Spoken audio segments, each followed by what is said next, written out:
pour notre joie, tous en chœur. Beethoven a trouvé un langage musical que l'on comprend d'emblée très facilement, qui est marquant et qui est de ce fait joué et compris dans presque toutes les grandes salles de concert du monde. Il n'y a peut-être pas un seul compositeur qui est aussi connu, aussi joué, aussi apprécié aujourd'hui que Beethoven en vérité. Donc c'est le génie de ce compositeur en fait, c'est d'avoir réussi à traverser le temps et d'être encore là, toujours aussi présent autant d'années après sa disparition. Une œuvre qui 200 ans après est jouée à peu près je ne sais pas combien de milliers de fois par an dans le monde entier. Là, on n'est plus dans l'échelle des Rolling Stones ou des Pink Floyd. Là, on est dans une échelle sidérale à côté. Il faut bien se rendre compte d'une chose, c'est que Beethoven est le compositeur le plus joué au monde, à l'heure actuelle. Plus joué que Richard Strauss, Wagner, Mozart lui-même. Beethoven est le numéro 1 dans les charts. Hein.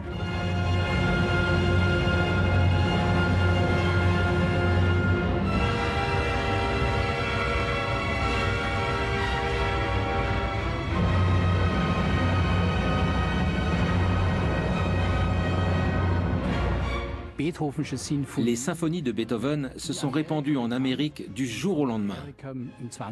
Et puis au XXe siècle, grâce à la mondialisation, la musique de Beethoven s'est étendue de l'Amérique au reste du monde, jusque dans les salles de concert et les orchestres d'Asie.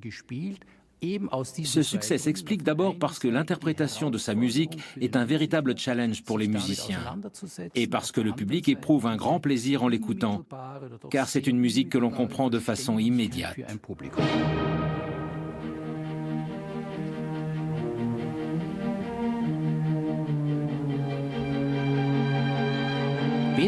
En tant que compositeur, Beethoven s'est attaqué à des genres extrêmement différents.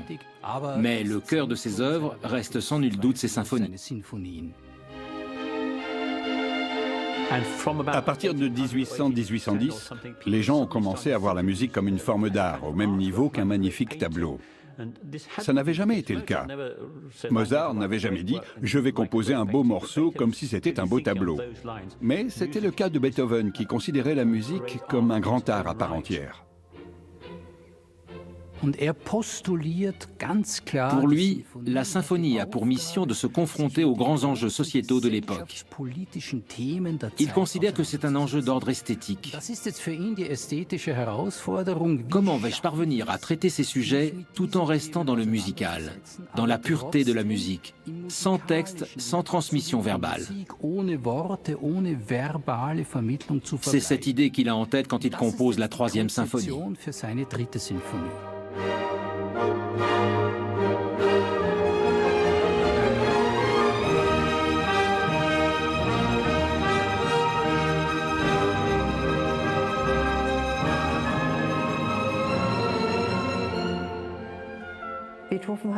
Beethoven a écrit cette œuvre à une époque où il envisageait d'aller en France et peut-être d'y poursuivre sa carrière. La France et Paris possédaient la première grande école de musique bourgeoise d'Europe avec le conservatoire. Et c'était quelque chose qui attirait énormément Beethoven. Il avait une grande admiration pour Napoléon. Il pensait qu'il allait instaurer davantage d'égalité et véritablement changer les choses. En fait, il voyait Napoléon comme un grand défenseur de la liberté. Nous avons une copie authentifiée de cette œuvre, et donc on peut voir qu'à l'origine, sur la partition, il était inscrit Bonaparte. Mais plus tard, quand Napoléon a mis le monde à feu et à sang, et que Beethoven a vu les troupes napoléoniennes bombarder Vienne, l'image qu'il avait de l'empereur a bien sûr beaucoup changé.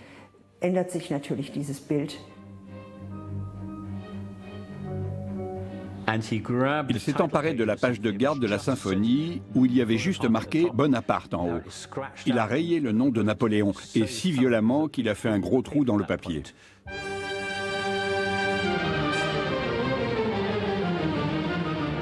Beethoven voulait faire passer des messages importants et il a pu le faire par le biais de ses symphonies.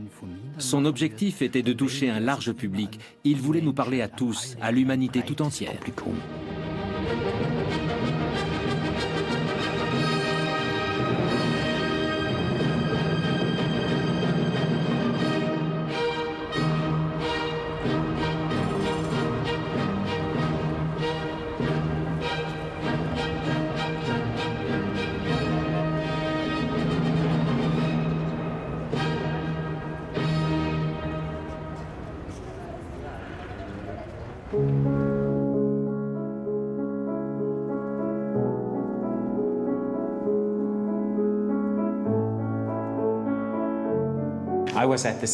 J'étais à un concert symphonique à Johannesburg la semaine dernière. Et c'était tellement agréable de regarder autour de moi et de voir tant de jeunes qui s'y intéressaient, qu'ils soient noirs, indiens, chinois, blancs, métis. Tant de visages attentifs à la musique de Beethoven et tant de plaisir dans leurs yeux. Il n'y a aucun préjugé dans la musique de Beethoven. Rien qui dise que nous ne sommes pas les bienvenus dans son art. Tout le monde peut l'apprendre. Et si vous décidez de vous plonger dans sa musique, il y a une multitude de choses merveilleuses à découvrir.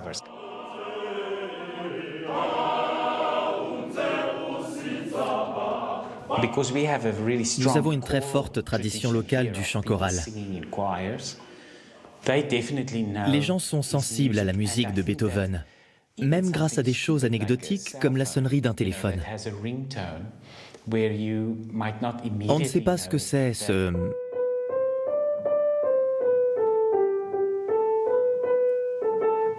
Mais d'une certaine manière, on reconnaît cet air et on se dit « j'ai déjà entendu ça quelque part ».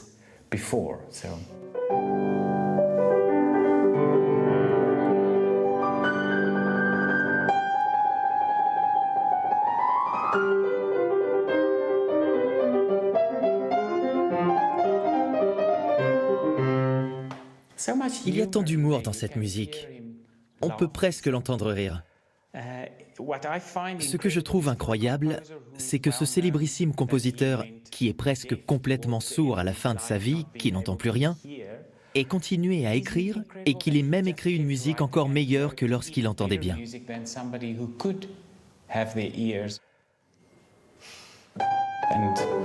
C'est tellement émouvant, vous entendez? C'est juste incroyable.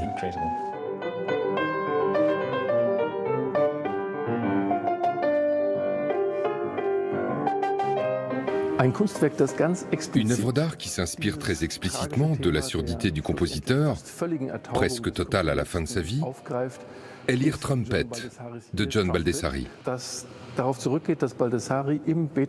Dans la maison de Beethoven à Bonn, la maison de naissance de l'artiste, il y a toute une collection de ces fameux cornets acoustiques dont Beethoven s'aidait alors qu'il perdait progressivement l'ouïe.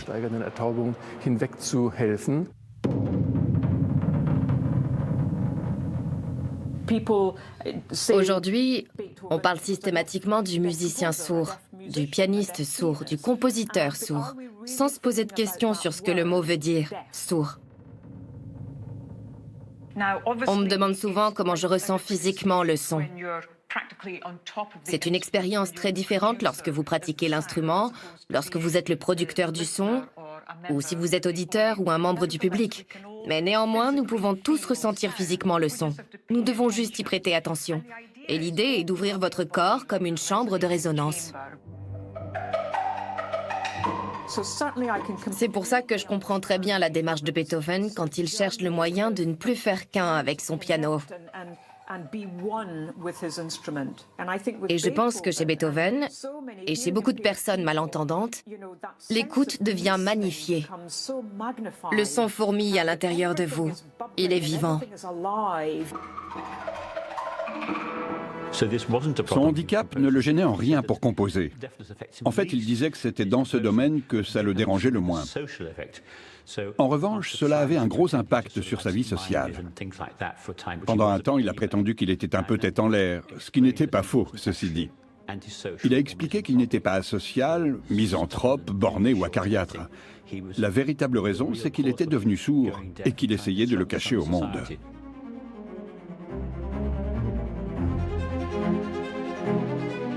Il y a beaucoup de théories et même de mythes qui disent que c'est parce qu'il s'est éloigné de l'environnement sonore des autres humains qu'il a pu créer des œuvres musicales aussi inouïes au sens littéral du terme. Alors je dis que c'est impossible à prouver parce que voilà, comment on raconte l'histoire si Beethoven n'avait pas été sourd? Est-ce qu'il aurait écrit la 9e? C'est un contrefactuel passionnant, mais enfin ça reste par définition ouvert.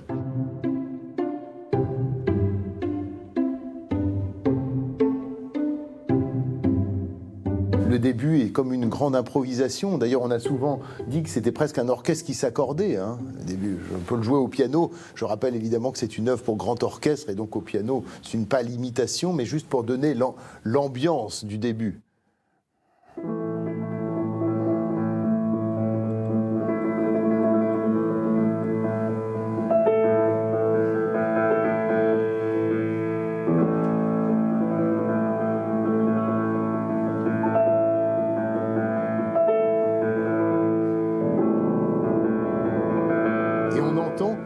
Les cordes qui s'accordent. Avec des fausses notes dans l'accord, des notes qui sont étrangères à l'accord original. Et puis tout d'un coup de ça jaillit enfin un thème très net et très carré. Il avait déjà des idées en tête pour cette œuvre qu'il avait notée depuis un certain temps. Et en 1823, il s'est sérieusement mis au travail. Il lui a fallu pratiquement un an pour en venir à bout. Beaucoup étaient impatients d'entendre une nouvelle symphonie de Beethoven, parce que ce n'était pas arrivé depuis longtemps.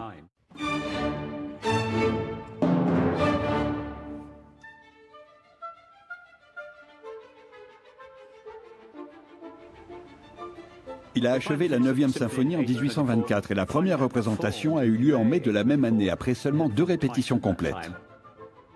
Il avait tenu à diriger l'œuvre, alors qu'à cette époque, il était déjà complètement sourd et que c'était risqué, pour le moins. L'idée était donc qu'il donne la cadence au début d'un mouvement, puis le chef d'orchestre prenait le relais. Les musiciens savaient qu'il fallait le suivre lui et pas Beethoven, même si ce dernier donnait le rythme au départ. Évidemment, il ne pouvait pas entendre les applaudissements. C'est l'une des 2 chanteuses qui l'a tiré par la manche pour qu'il se retourne face au public alors qu'il était en train de tourner les pages de la partition.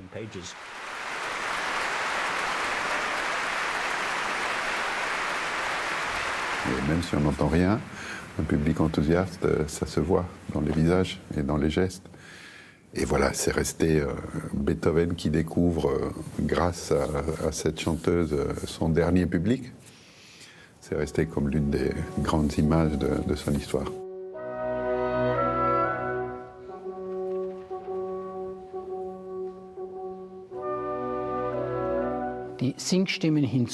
Les 3 premiers mouvements restent dans le schéma classique d'une symphonie. C'est-à-dire qu'ils sont seulement interprétés par l'orchestre. Mais au moment du final, progressivement, ce message de joie qu'a composé Beethoven se fait entendre, d'abord par l'orchestre, puis grâce à des voix.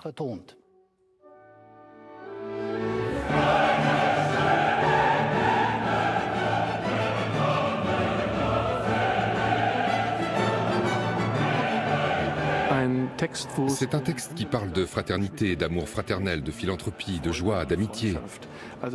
C'est donc un texte incroyablement idéaliste et émancipateur d'un poète contemporain très engagé politiquement.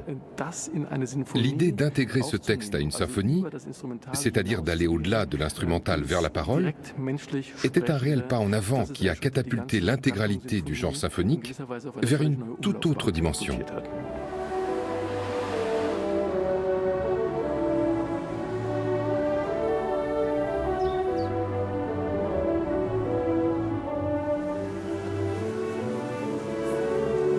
Il y a une tradition au Japon de faire des interprétations massives de la 9e, où l'idée c'est d'avoir un très grand chœur.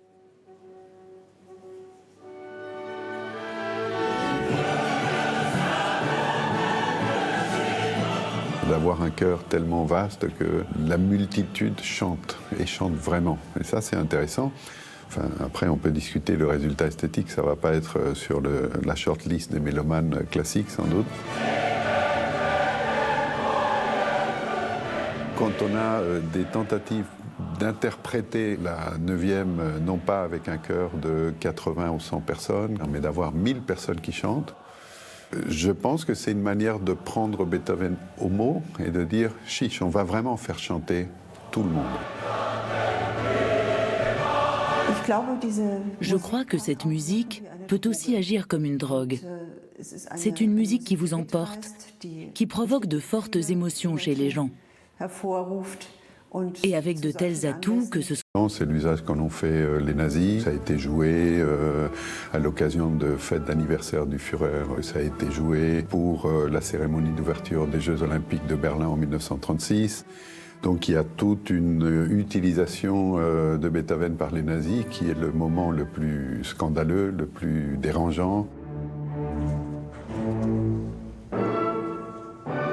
Alors je peux citer des utilisations politiques du côté du bien, d'une certaine manière. Si on adhère au projet européen en tant que projet utopique, voilà, le choix de la mélodie de Beethoven, c'est un exemple de ça. Son œuvre qui est en fait le symbole de ce qu'on appelle en allemand la Bruderei, c'est-à-dire la fraternité. Hein. L'aspect Bruder de la 9e symphonie est vraiment, je pense, magnifié dans l'idée que ça puisse représenter l'Europe.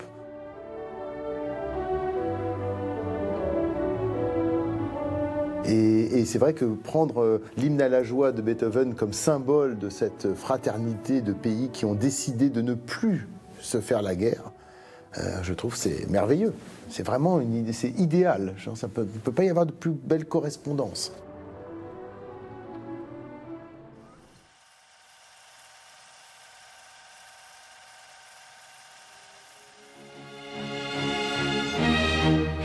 Au cinéma, Beethoven c'est un gros chien, certes, mais pas seulement. En quelques décennies, le compositeur s'est imposé en maître dans un domaine qui n'existait pas à son époque, la musique de film. En version originale ou reprise déconcertante, il ose tout, n'ayant que faire des réactions d'un public qui finira par comprendre. Au XXe siècle, sa musique sera de toutes les batailles et pas seulement sur grand écran. La musique de Beethoven n'a pas besoin d'images. En revanche, les images ont besoin de Beethoven. C'est ça qui est intéressant. Quelqu'un a dit un jour qu'il avait inventé la musique de film. Je trouve ça extrêmement juste, Beethoven. C'est-à-dire qu'il a inventé quelque chose dont les images vont se servir, les films vont se servir pour, pas forcément coller comme ça, mais donner du relief à une scène. Quand on évoque Beethoven au cinéma, il y a tout de suite, bien sûr, un film qui me vient en tête de tout le monde. C'est un film de Stanley Kubrick qui s'appelle Orange Mécanique. Je rappelle le propos vite, c'est au XXIe siècle, Kubrick imagine un siècle de violence. Et au milieu de cette violence, Alex, un chef de bande particulièrement vicieux, et qui a une passion et une faiblesse, c'est Beethoven. Quand Alex est entre guillemets soigné de son mal et de sa violence, cette scène complètement culte où on lui tient les yeux avec un type qui lui met des gouttes sans arrêt et on lui projette des images terribles, Hitler, les nazis, les bombardements, les camps de concentration, tout ça sur la musique qu'il aime, sur la 9e. Et il ne comprend pas, il hurle, il dit comment vous pouvez faire ça, Beethoven n'a jamais torturé, Beethoven n'a fait qu'écrire la musique.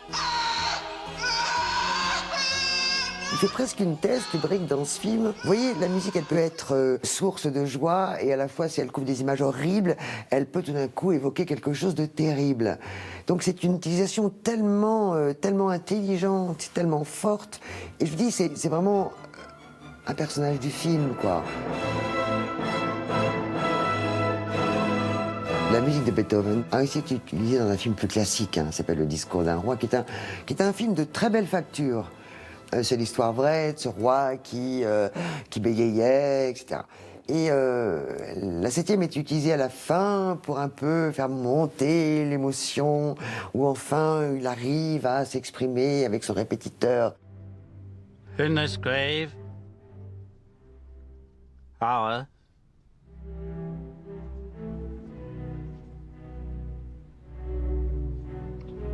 perhaps the most fateful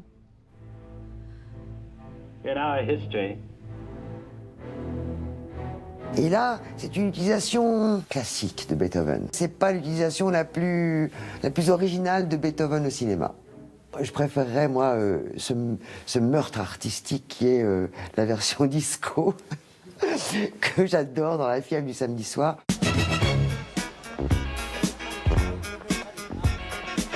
Travolta qui arrive dans la boîte de nuit, avec son pantalon moulant, sa chemise pelle à tarte, son petit blouson, sa clope au bec.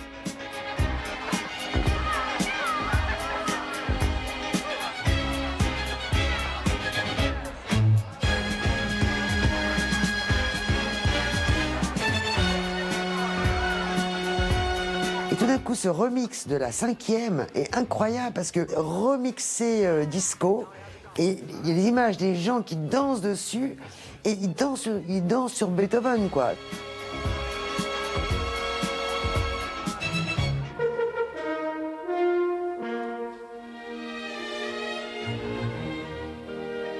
C'est la force brute des éléments, la 5e. C'était la formule qui, tout d'un coup, s'imprime dans votre tête. Parce que quand vous faites...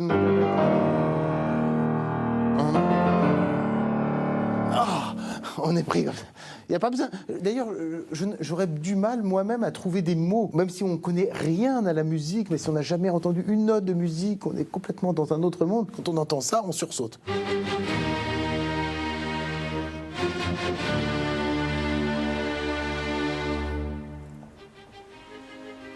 La première de la 5e et de la 6e symphonie eut lieu le 22 décembre 1808 au Theater an der Wien et dura 4 heures. Ce qui est sûr, c'est que ce concert a marqué très durablement le public. À cette occasion, Beethoven s'est imposé comme un compositeur majeur de son époque.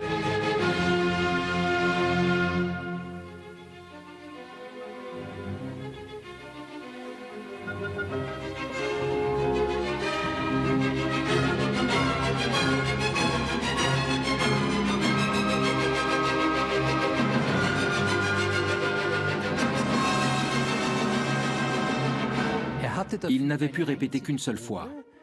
Lors de cette répétition, ils n'ont même pas eu le temps de jouer tous les passages. Pendant le concert, les musiciens ont donc dû jouer en lisant sur les partitions à la pâle lumière d'une bougie. Ce fut un véritable chaos. De nombreuses personnes ont pris conscience que c'était vraiment une œuvre extraordinaire. D'un autre côté, ils avaient l'impression que ça n'était pas une symphonie authentique, qu'elle n'avait pas l'effet attendu. Cependant, et c'est pour ça que c'était extraordinaire, tout le monde réalisa tout de suite que c'était de la musique exceptionnelle, que c'était une nouveauté.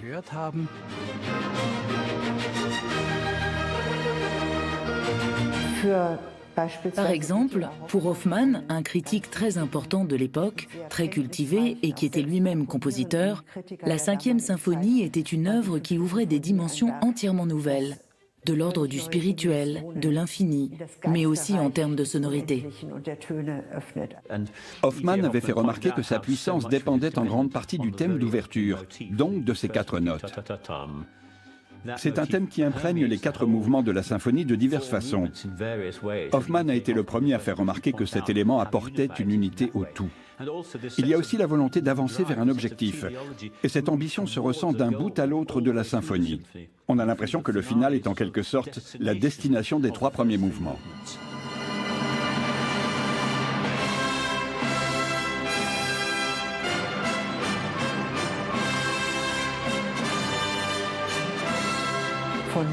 Cette dernière partie commence avec une fanfare éclatante. Dans cette symphonie, Beethoven a créé ce qu'on appellera plus tard dans l'histoire de la musique un final. Et c'était bien sûr quelque chose de novateur pour l'époque.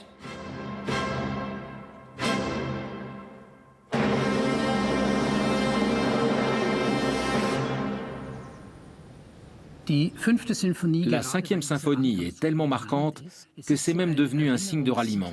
Je crois que l'exemple le plus célèbre est celui où la BBC l'a utilisé comme symbole de victoire durant la Deuxième Guerre mondiale. Il apparaissait toujours au début des informations.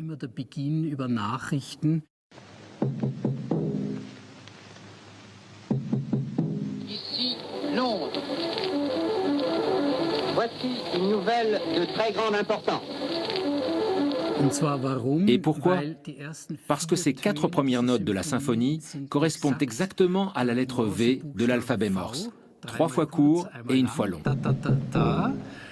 Ceci est certainement l'histoire la plus connue et la plus marquante de l'utilisation de ce motif musical.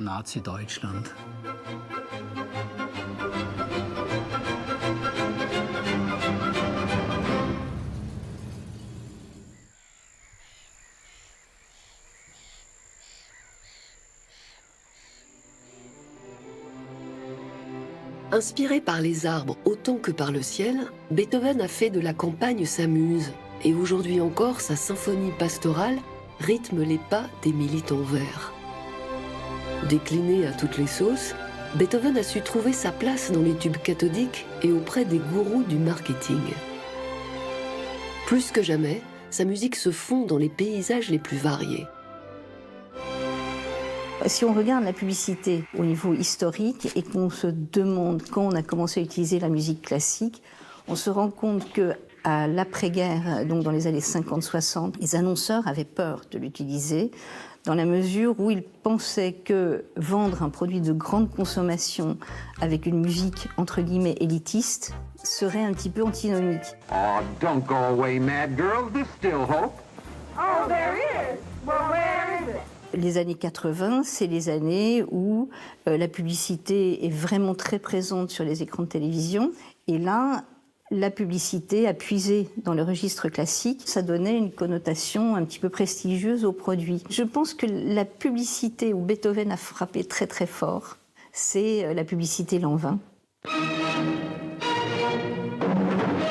On a six notes. Mais 6 notes, c'est le minimum minimorum. Et tout le monde a reconnu Beethoven. Et après, on laisse la parole à Dali et on n'a plus de musique du tout. Je suis fou du chocolat Lanvin. Ça a été le point de départ de l'utilisation de Beethoven dans la pub, parce qu'on s'est dit, mais quel pouvoir! C'est incroyable!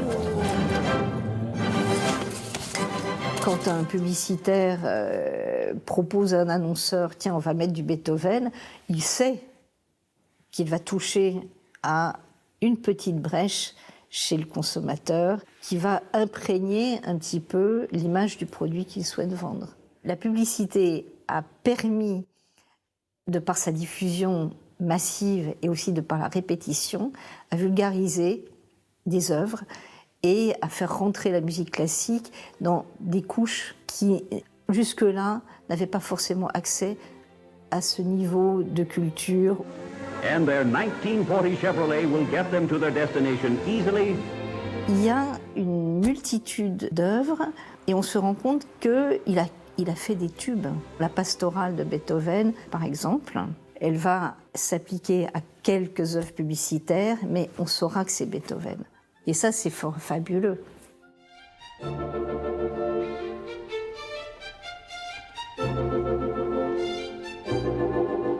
Le premier mouvement correspond à l'éveil de sentiments joyeux, à l'arrivée à la campagne.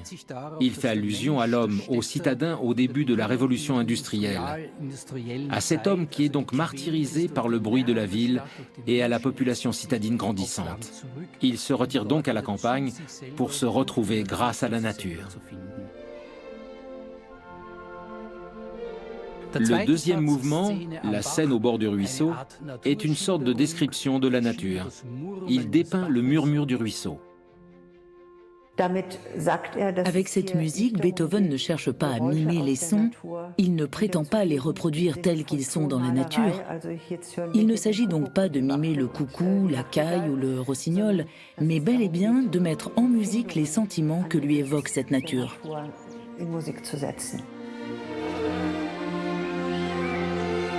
Je crois que c'est ce qui rend cette œuvre encore très actuelle aujourd'hui. On ne doit pas oublier que Beethoven vivait à une époque où il y a eu des catastrophes naturelles, où il y avait déjà de la pollution environnementale, où les ressources étaient limitées.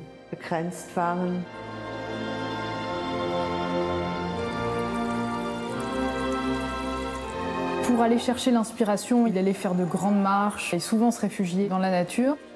Quand il était en panne d'inspiration, il paraît qu'il se renversait des seaux d'eau sur la tête, qu'il ouvrait la fenêtre pour se rafraîchir. Enfin, il avait aussi ce côté proche des éléments et ça s'entend dans la musique, je trouve, dans sa musique.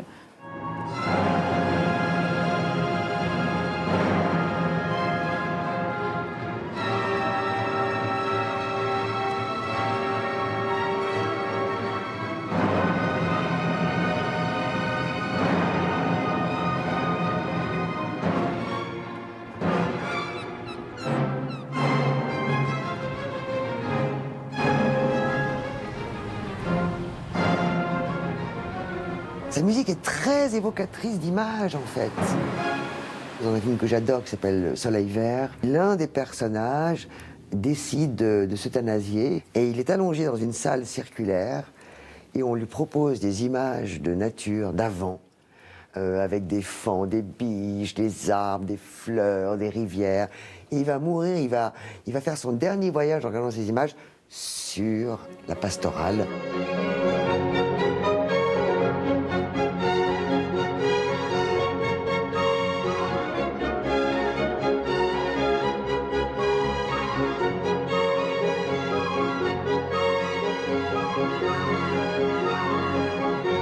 C'est complètement intemporel, quoi. Lui, dans sa forêt viennoise, a écouté ce qu'il pouvait encore écouter du bruit des oiseaux et regarder les arbres. Vous vous rendez compte que dans les années 70, il y a Richard Fleischer qui s'est dit qu'est-ce qui m'évoque la nature d'avant, c'est Beethoven. C'est la 6e, la pastorale. C'est fou quand même, non?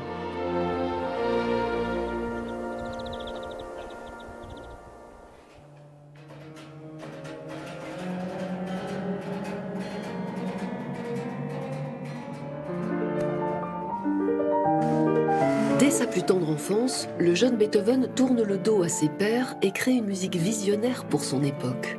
Au fur et à mesure de ses 32 sonates, il prend des libertés et exprime des sentiments nouveaux qui l'amènent à flirter avec le romantisme. Devant cet héritage titanesque, certains de ses successeurs restent bouche bée, alors que d'autres se laissent inspirer.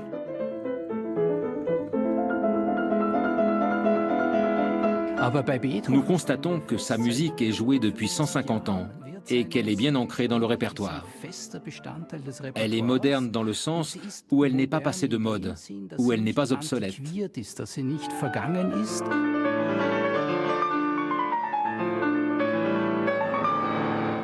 À quoi elle est due cette modernité? Elle est due. C'est un compositeur visionnaire qui composait pas pour son temps. Il le savait, il le disait. Il disait que ce serait pour les générations futures. Il composait pas pour les instruments de l'époque. Il le savait, il le disait. Et quand un violoniste disait que c'était injouable ce qu'il écrivait, il répondait, Beethoven répondait, mais je n'ai que faire de vos problèmes d'instrumentiste. C'est chacun son travail, donc lui avait l'intention d'écrire pour les générations futures. Sa musique est moderne dans le sens où elle nous parle toujours aujourd'hui, où elle pousse chaque musicien et chaque musicienne à s'y essayer, à lui découvrir de nouvelles facettes.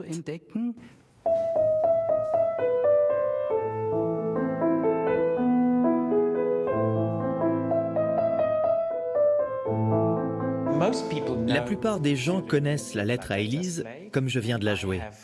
Mais j'ai aussi inventé une autre version que j'adore.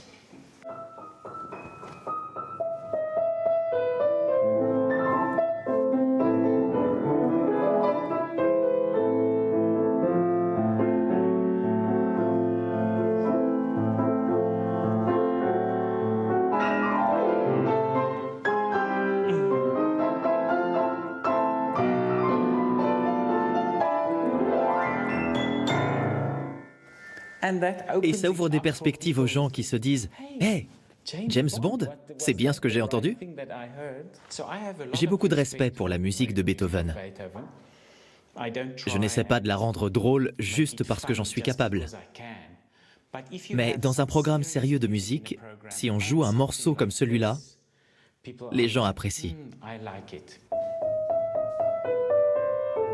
Cette boucle de notes fonctionne toute seule, tu peux la faire tourner à quand tu veux, le nombre de fois que tu veux, ça reste toujours un gros tube, quoi. D'avoir 200 ans plus tard sa musique encore qui est revisitée, où il y a des gens qui veulent encore s'en imprégner et proposer une nouvelle lecture, oui, c'est peut-être inapproprié parce que ça dénature le morceau original, mais c'est quand même super intéressant aussi d'imaginer des lectures contemporaines.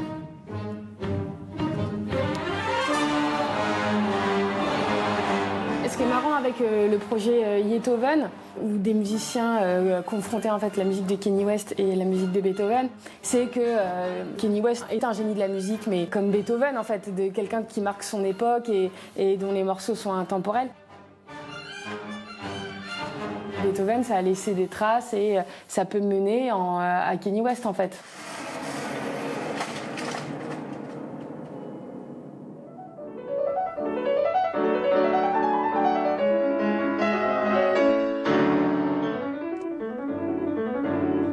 C'était effectivement un enfant prodige et un génie, mais pas comme Mozart, qui lui a connu un succès immédiat dès qu'il a commencé à jouer. Il avait la tête sur les épaules et ça s'entend aussi dans ses compositions.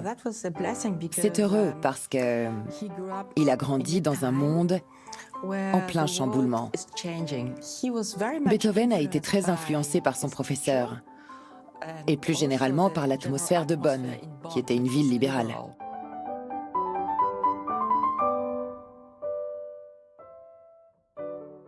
Son talent musical fut découvert très tôt et le comte Waldstein lui a conseillé d'aller à Vienne. Pourquoi à Vienne? Parce que Vienne était à cette époque l'épicentre de la musique. C'est là qu'ont vécu et œuvré de grands compositeurs comme Haydn, Mozart. Et Waldstein lui dit « Si vous allez à Vienne, vous aurez la possibilité d'y rencontrer des compositeurs célèbres et d'apprendre de ces compositeurs. » Beethoven y arrive donc en 1792. C'était déjà une grande ville d'environ 200 000 habitants, par rapport à Bonn, d'où venait Beethoven, qui comptait entre 5 000 et 10 000 habitants. C'était énorme comparé à ce qu'il avait l'habitude de voir. Les musiciens affluaient à Vienne par dizaines, voire par centaines. À l'époque, les pianistes jouaient très rarement d'après des répertoires écrits. Souvent, ils improvisaient. C'était le cas de Mozart et de Beethoven aussi. La plupart des pianistes passaient la moitié de leur temps à improviser.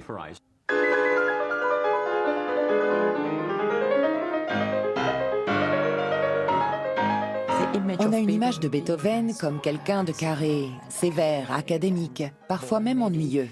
Mais ce n'est pas du tout vrai. Il adorait improviser. Je crois que c'était pour lui une manière de chercher une nouvelle couleur de son. C'était ce qu'il recherchait.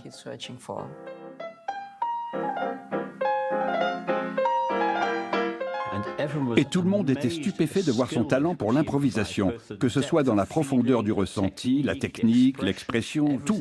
On disait que personne n'avait jamais atteint un tel niveau dans l'improvisation, à part peut-être Mozart.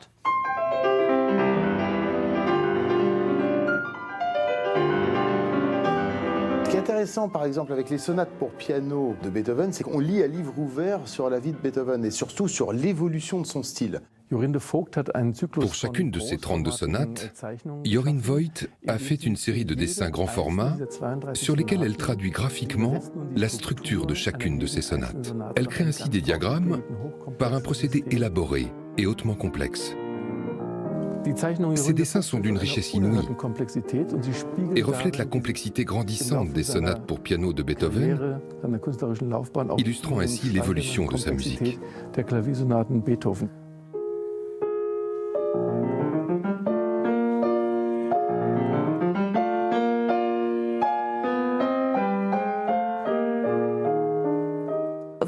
Ces 3 premières sonates, il les a dédiées à Joseph Haydn. Haydn était le maître à l'époque, le père de tous les musiciens. Il a rendu hommage à Haydn, mais très vite, il a fait la musique qu'il avait envie de faire lui. Je vais vous jouer un extrait.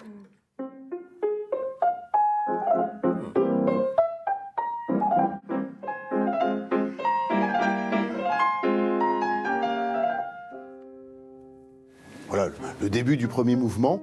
Alors évidemment, on peut noter ce caractère un petit peu espiègle, mais le langage reste extrêmement formel, de facture très classique. Et post-mozartienne, on pourrait dire. Il a très vite senti que s'il restait dans le style de Mozart, il ne pourrait jamais l'égaler. Car c'est jamais tout à fait aussi parfait que Mozart. Alors, ça lui a permis de sortir de cette influence, bien qu'il l'ait vraiment maîtrisée de bout en bout, pour vraiment devenir lui-même.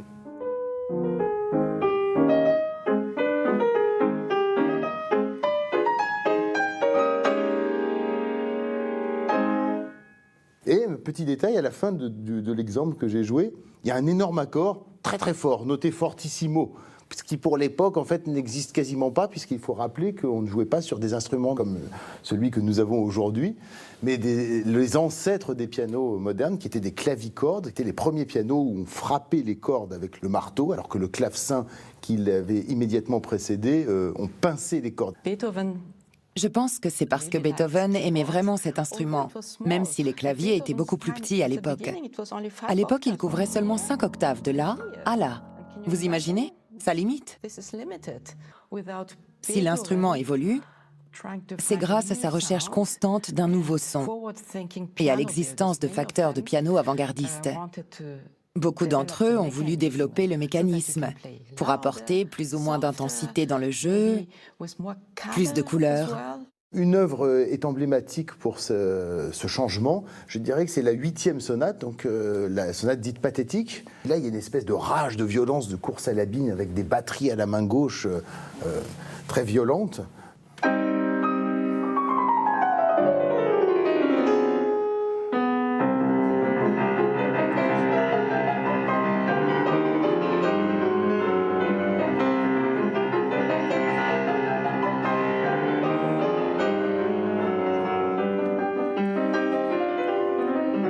C'est vraiment nouveau, c'est la nouveauté et je pense que c'est ce qui touche aussi les gens. Tout d'un coup, ils sont emportés par une vague de sons et de passion et c'est tout à fait nouveau dans l'histoire de la musique.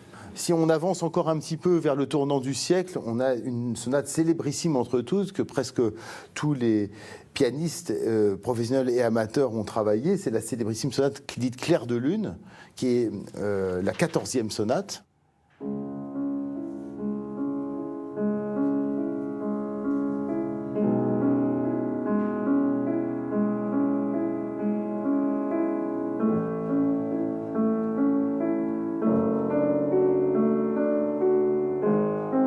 Jusqu'à présent, en fait, la musique qui était écrite était surtout une musique destinée à être une sorte de musique pure. On n'exprimait pas trop les sentiments personnels, c'était pas dans l'air du temps, ça ne se faisait pas, en fait, tout simplement.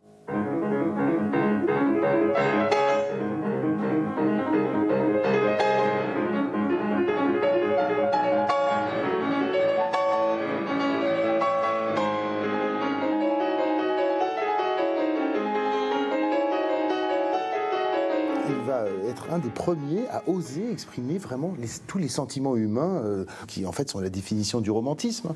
C'est de ça dont on parle maintenant. On est déjà là, pourtant on n'est qu'en 1804 et c'est déjà le romantisme.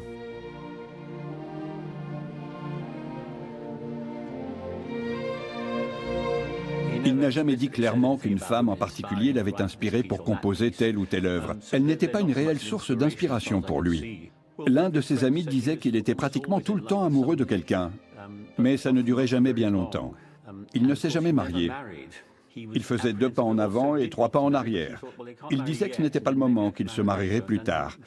Il a fait 1 ou 2 demandes en mariage qui se sont soldées par des refus. Il tombait toujours amoureux de jeunes femmes nobles, souvent ses étudiantes, pour lesquelles il était bien sûr totalement hors de question d'entamer une liaison avec quelqu'un comme Beethoven. En réalité, Beethoven était un coureur de jupons, ce qui ne faisait pas de lui l'homme idéal.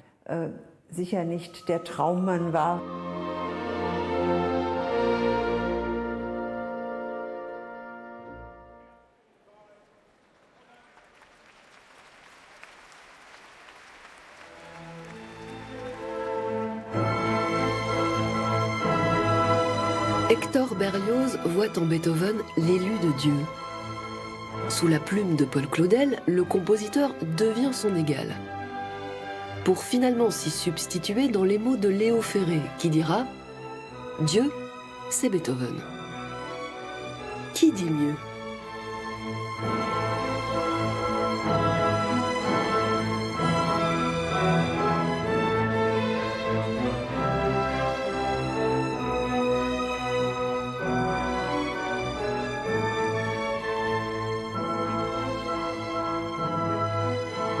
Beethoven est mort le 26 mars 1827. Il était environ 17h50.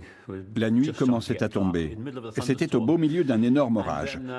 Ses funérailles ont eu lieu 3 jours plus tard. Pour un artiste, Beethoven a été la grande exception, car ses funérailles, ou le dépôt du cadavre, comme on le disait à l'époque, avaient le caractère des funérailles d'un prince. On dit que la moitié de la population de Vienne était présente.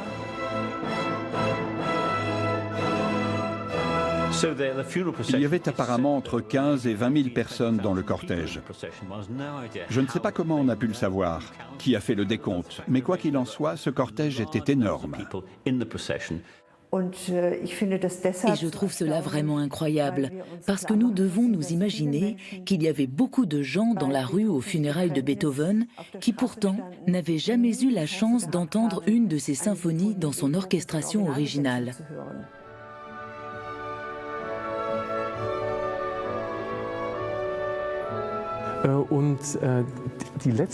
Et sa dernière habitation, celle où il mourut en 1827, dans le quartier d'Alzergrund, est devenue une sorte de lieu de pèlerinage. Et quand environ 70 ans après la mort de Beethoven, le bruit courut que cet immeuble allait être détruit, des admirateurs s'y sont opposés. Cependant, ils n'ont pas pu empêcher la démolition de l'immeuble. On a donc fait démonter le parquet, les cadres des portes et stocké le tout dans les collections historiques de la ville de Vienne. Il s'agit tout de même du sol sur lequel Beethoven a vécu en dernier et sur lequel il est mort.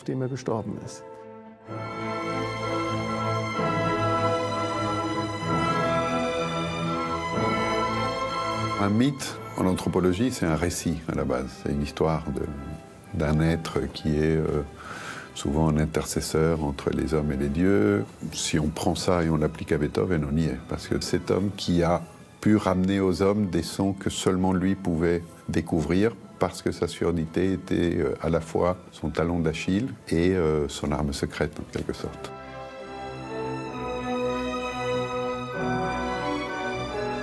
C'est pas seulement un mythe, c'est aussi une icône. Ce monsieur, pas très bien coiffé, un peu bourru, mais qui a quand même une allure au fond sympathique. C'est pas pour rien qu'Andy Warhol a fait des Beethoven comme il a fait des Marilyn. C'est parce que Warhol avait bien compris cette puissance iconique.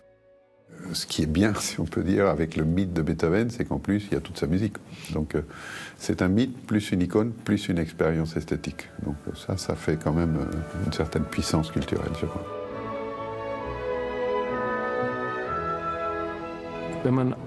Si l'on doit comparer Beethoven à d'autres figures artistiques qui auraient la même envergure et la même universalité, le même désir de toucher l'humanité tout entière, alors je crois que c'est Shakespeare qui me vient en premier à l'esprit. Ensuite peut-être Michel-Ange, c'est-à-dire des artistes qui ont donné quelque chose d'universel à l'homme, à l'humanité, mais qui repoussent les limites à travers des œuvres extrêmement complexes, voire trop complexes pour le commun des mortels. Je crois qu'il y a peu de musiciens qui, comme Beethoven, composent toujours à la limite des possibles, et parfois même au-delà.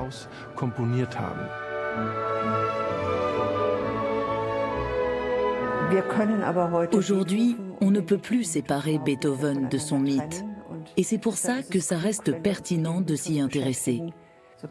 L'envergure du personnage de Beethoven et l'immensité de son œuvre ne laissent aucun musicien ou musicienne, aucun compositeur ou compositrice indifférent. Sa domination dans le monde musical est tenace. Il est toujours, pour ainsi dire, un modèle ou un contre-modèle.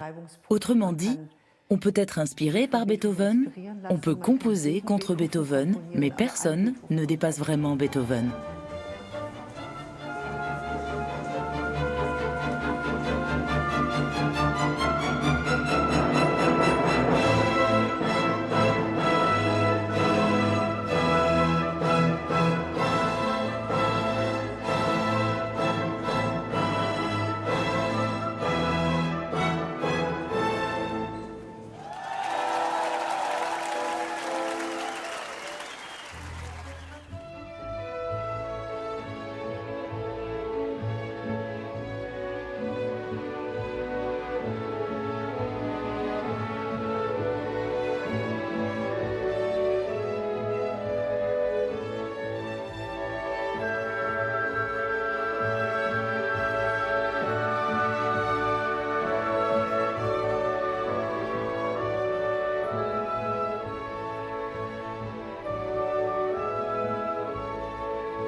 Votre programme vous a été présenté par Radio Classique.